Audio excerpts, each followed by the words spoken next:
So what does it look like when a $100 billion company panics? It looks like this. Wednesday, a Chinese lab nobody was watching ships a frontier model at a third of the price. Thursday, the entire internet runs the same exact comparison and it actually holds up. By Friday, Anthropic reverses a decision they defended for an entire month and calls it permanent.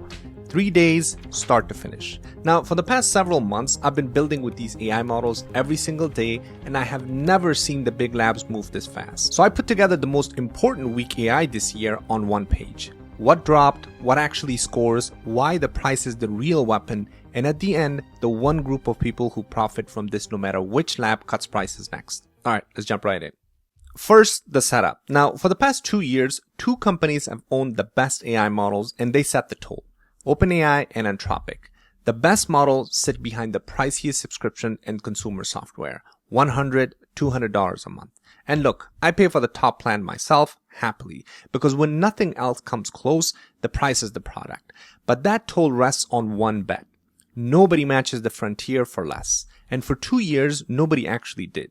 Now keep that sentence in your head. Then Wednesday, July 16th, a Chinese lab called Moonshot ships a model called Kimi K3. This is not a toy. It lands straight in the top tier. AI stocks dip within hours. Every feed I follow called it the same thing, a new DeepSeek moment. And those two expensive shops we just talked about, their week was about to get very, very hard. So let's do the numbers now. 2.8 trillion parameters. That's the biggest open weight model in history. 1 million token context window, so that basically holds entire projects in its head. July 27th, the weights go public under a modified MIT license, which means anyone can host it, run it, or literally sell the access to it. And then the price, $3 in, 15 out per million token. Basically Sonnet class pricing for Fable class output. And honestly, only that green number matters. Alright, so now the receipts because I don't want you running on hype. On Arena's front-end coding board, it went straight to number 1, above Fable 5, above GPT 5.6.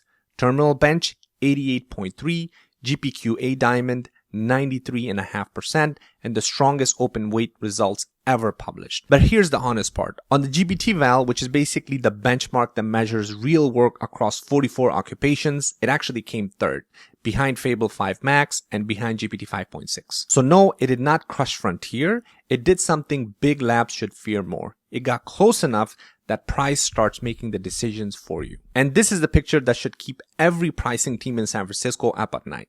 Two identical brains, one costs $10 in and 50 out.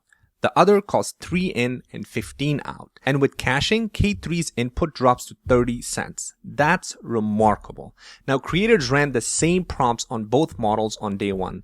3D Globe, Kimi better. Galaxy Simulation, Kimi won. But took 3 times longer.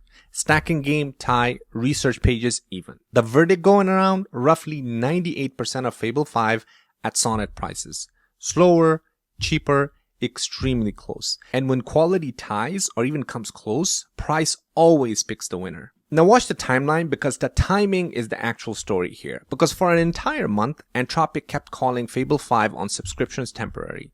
The removal deadline kept sliding. July 17th, then 20th, then the 19th, and then Wednesday, Kimi K3 drops. Thursday, every big AI channel runs the same comparison and one question is everywhere. Why pay Fable 5 prices at Kimi quality? And Friday, Anthropic announces Fable 5 is now permanent. Max and Team Premium keeps it for good, capped at half-year usage limits, effective today, which is July 20th. Pro users get one-time $100 credit, then it's pay-per-use at 10 in and 50 out, which is the steepest per token price on any Claude model. Now, here's the reality that nobody says on stage. That's not just generosity, that's competition. And I absolutely love it. This is competition actually doing its job. Now, if we zoom out, the pattern is actually brutal. The cost of AI capability is falling 30 to 40 times per year. Anything that justifies a $200 plan gets cloned by an open model within months. The old rule was you pay the toll or you actually lose the tool itself. It was one door with a price tag on it. But open weights changed that building completely. Now the wall grows doors. Over here, the fancy door, which is velvet ropes, price tag. And right next to it, a second door, wide open, where the same exact intelligence walks out for a third of the price. So nobody storms the fancy door anymore. They just quietly walk through the other one. High prices do not outlive second doors. And on July 27th, when those weights go public and everyone races to host the Kimi K3 model, which is the cheapest model, the floor drops again. Now here's the part that everybody misses, and it's my favorite part. If you only consume AI, this week saved you actual money. Nice, but if you built with AI, this week raised your margins. Think about it. Your cost line just shrank. The same agent workflows I run every day now cost a third at the token level, and it keeps falling. Your clients don't buy tokens, they could care less, right? They buy actual outcomes, reports, audits, website, employees, so on and so forth.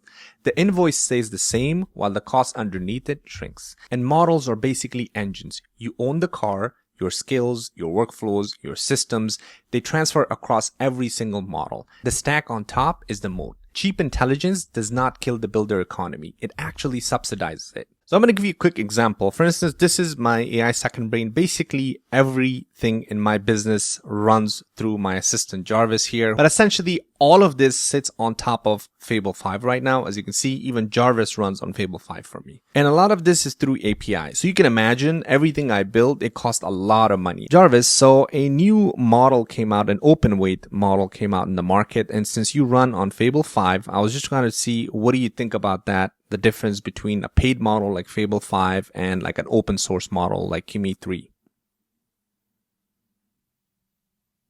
3, sir. Closed models like myself get frontier level polish and safety tuning, but you rent us forever. Open weight models you own outright, can fine tune and run privately at the cost of doing your own plumbing.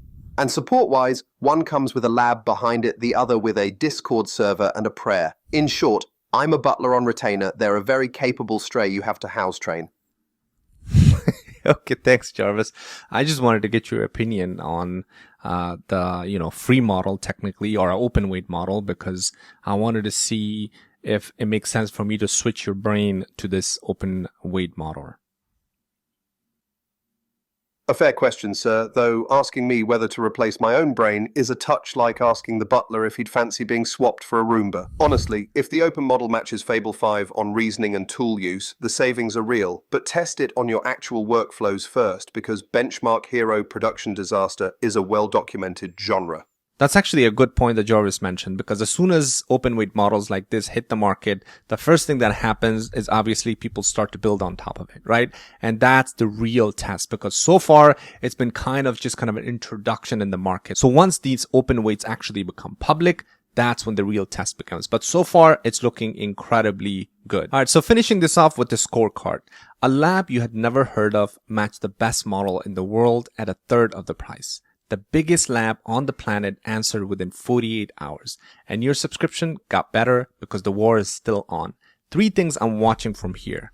1, July 27th, the weights go public, and the race to host K3 the cheapest begins. 2, OpenAI has not answered yet, and their reply sets the next price floor. And 3, every plan update email you get from now on reads it like a chess move in the price war, because that's exactly what it is. Anyways, hopefully you guys found this helpful. Let me know in the comments your thoughts. Would love to hear them. Thanks for watching, and I'll see you in the next one.